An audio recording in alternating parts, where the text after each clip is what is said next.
If there's anything I have learned from being a fan of the genre of pro wrestling and sports entertainment for a very long time now, is that the industry, both people inside the business and both fans of the business, there's a lot of people who are hypocritical and bitter and spiteful.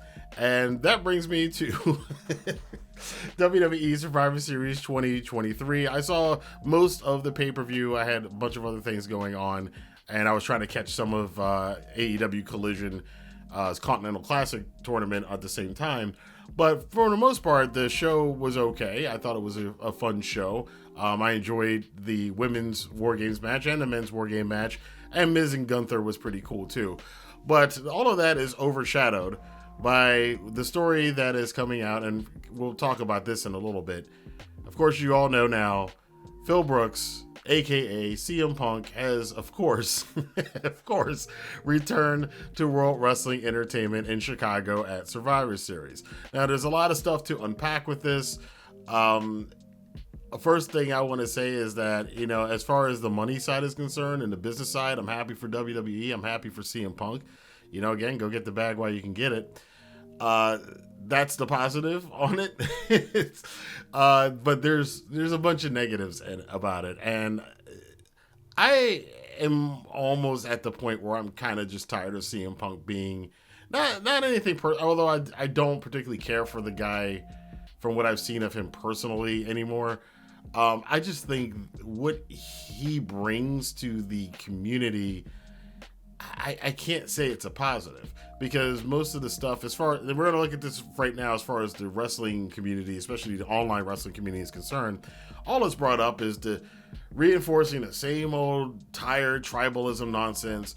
WWE sweaties who for the last 2.5 years have crapped all over Punk and said he didn't matter, he wasn't a draw, nobody cares about him, blah blah blah, he's not a big deal anymore. Now all of a sudden they're the biggest CM Punk fans. Oh, he's back home where he belongs, which is another trick I saw Triple H use. That's a trick that WWE uses all the time to perpetuate this idea that they are the only place in wrestling, right?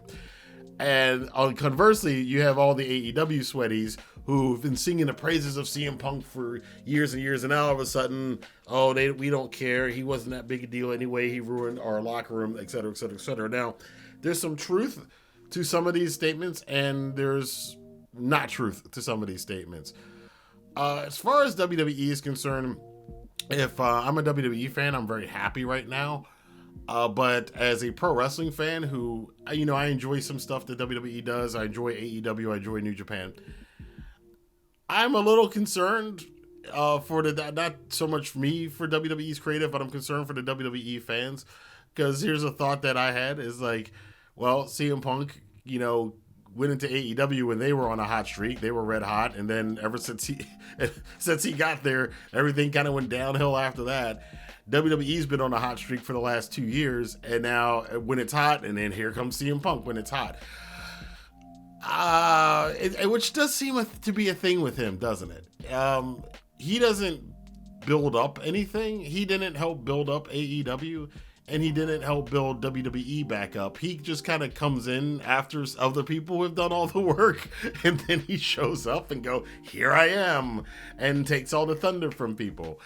I think the person who probably made that clearer than probably anybody else last night was Seth Rollins, who was apparently very angry. And there's tons of fan footage of this, which is interesting because the footage of Seth Rollins yelling and screaming at CM Punk, who was at the entranceway, and flipping him off and dropping F-bombs, and Michael Cole and Corey Graves and Sami Zayn and security having to kind of hold back and step between Punk and Seth.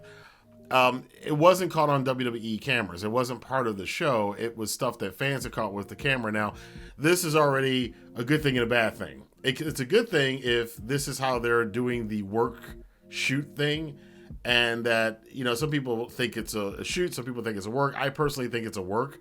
I think Triple H is savvy enough to know that if Seth did all of that and fans were going to record it, because everybody's got a cell phone now, and if WWE didn't put it on their official broadcast of the show, it would lead to I think Triple H is savvy enough to do something like that. So I'm not I'm not out of the realm of possibility. This is probably very similar to for those of you who watch other wrestling, how Will Ospreay and Kenny Omega, had what was supposed to be a legitimate online beef, but it was all really leading up to an actual match at Wrestle Kingdom. I think this probably might be the same thing. In this case, CM Punk might finally get his WrestleMania main event on night 1 against Seth Rollins for the World Heavyweight Championship.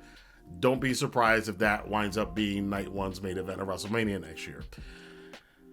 The other negative, and this one has kind of gone around, and I'm not so sure because I think people just are jumping the gun on a lot. There's a lot of giddy people looking like a bunch of goofballs and saying a bunch of dumb stuff right now, but people said that Drew McIntyre was upset about this, and he went in the back and slammed a bunch of doors and did all this stuff, but Drew left before Punk came out. He left the ring holding his eye. He looked like he was upset about something, and apparently the rumors are he went backstage and slammed a bunch of doors, put on a hoodie, and just left the arena.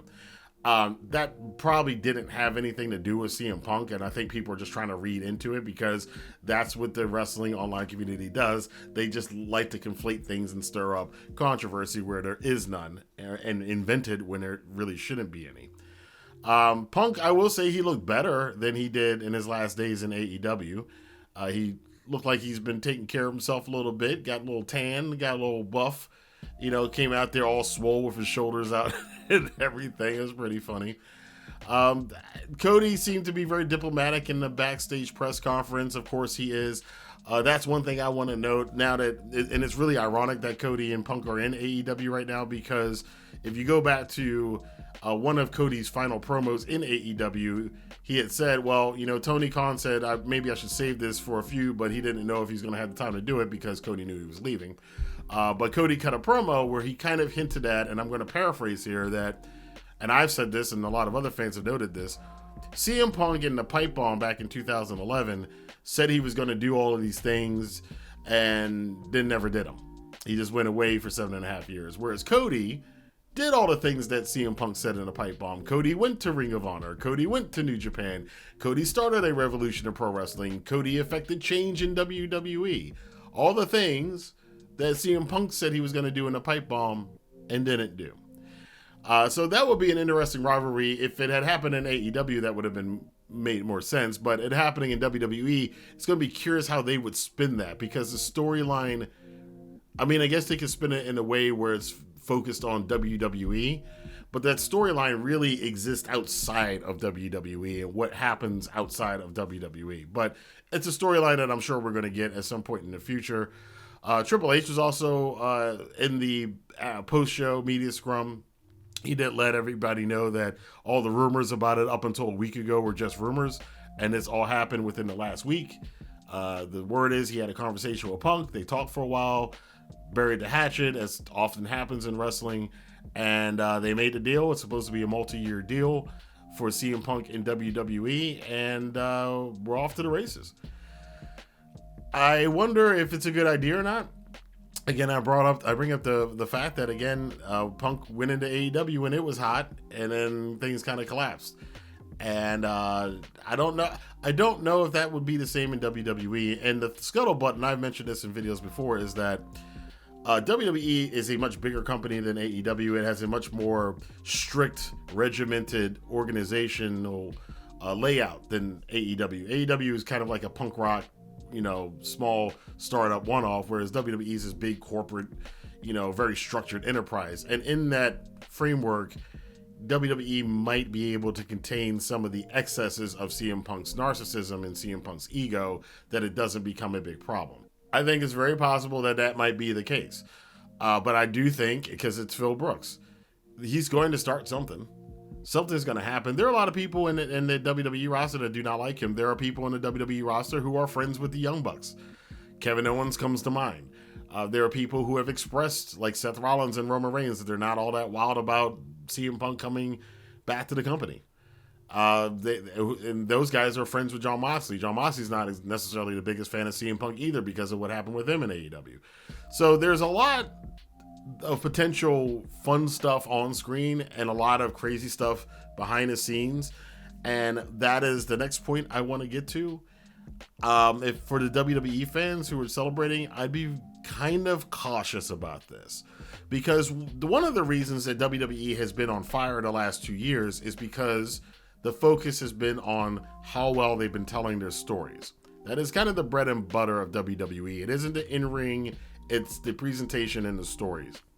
And the stories have been really good.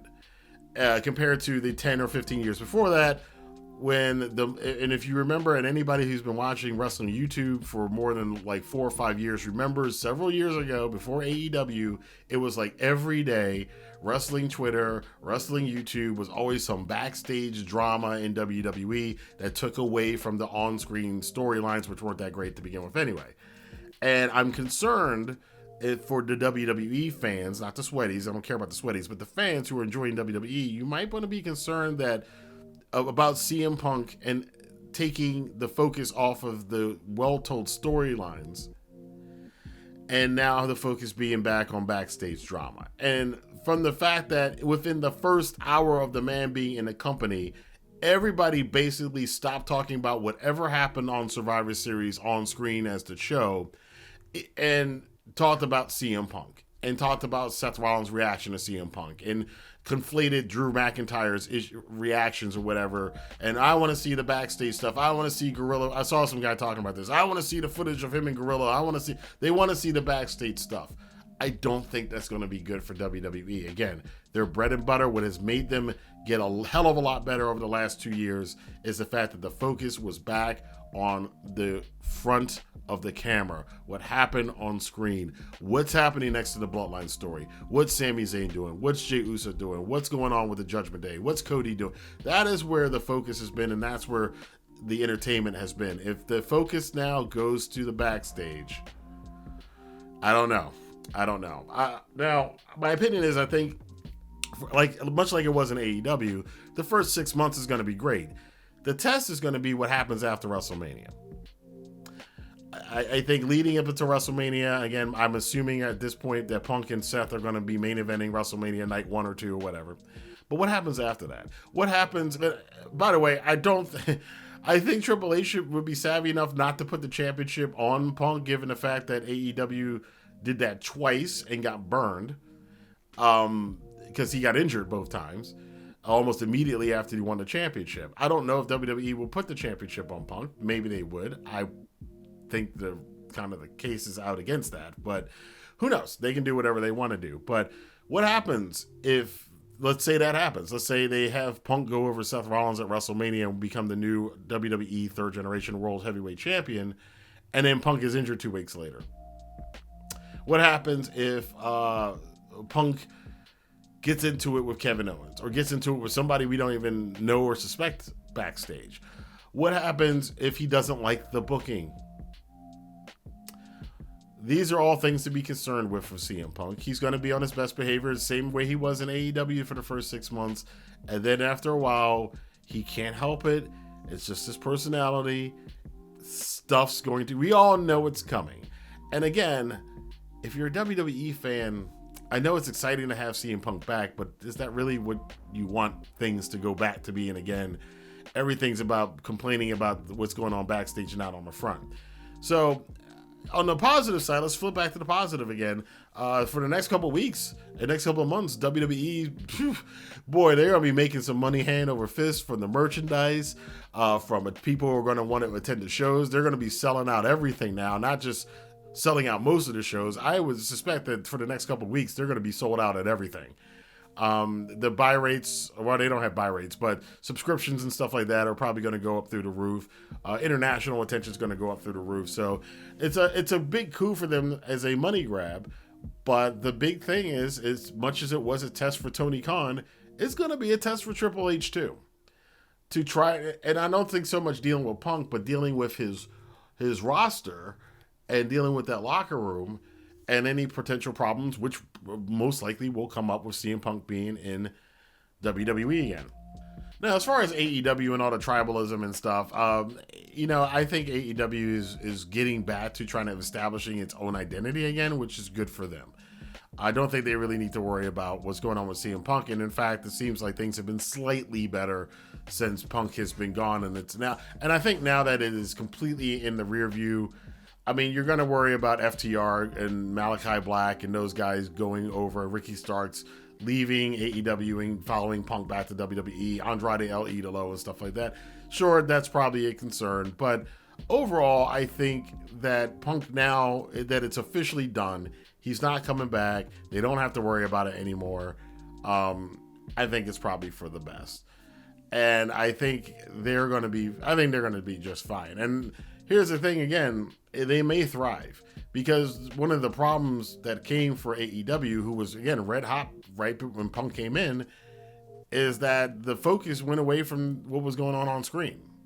The focus was on workers' rights. The focus was on what Jon Moxley said, and what CM Punk said, and what the Young Bucks said, and what Hangman Page said, and what this person said, and arguing Brian Alvarez. Well, all of this stuff is not going to be a thing anymore. So I think they can get back to doing other stuff unless some other issues come up. So that's pretty much it that I have to say. I mean, again, I think to sum this up, a cool moment, a fun moment. That pop was amazing, but the real question is going to be 6 months from now, what's going to happen? The real question is going to be what happens after WrestleMania. It's going to be a gravy train up until then, but that's when the real work's going to come in. And, you know, for you WWE fans out there, I just hope for your sake that Triple H really can contain the hurricane that is CM Punk, and that things don't get really crazy over there backstage and it starts to try. But I also, again, like I said, though, I think the fact that immediately, even in this review, I haven't said one thing about what happened at Survivor Series, and I'm not going to, because this is what everybody's interested in and talking about. Keep that in mind going forward. If that remains the case, I don't think this is a good idea for WWE. Again, their biggest strength of the last 2 years has been their ability to tell good stories on screen that capture people's imaginations. Punk should not take away from that for WWE. But I want to know what you guys think. Let your voice be heard in the comment box below. Oh, yeah. And by the way, Randy Orton came back. Yeah. So after a year, one of the biggest names in wrestling came back after being out for a year and a half. Yeah, he came back. Yeah, that got overshadowed too. So anyway, let me know what you guys think about this. I will be back here for more news, rumors, and commentary on the Rantin Review Pro Wrestling. Have a good day.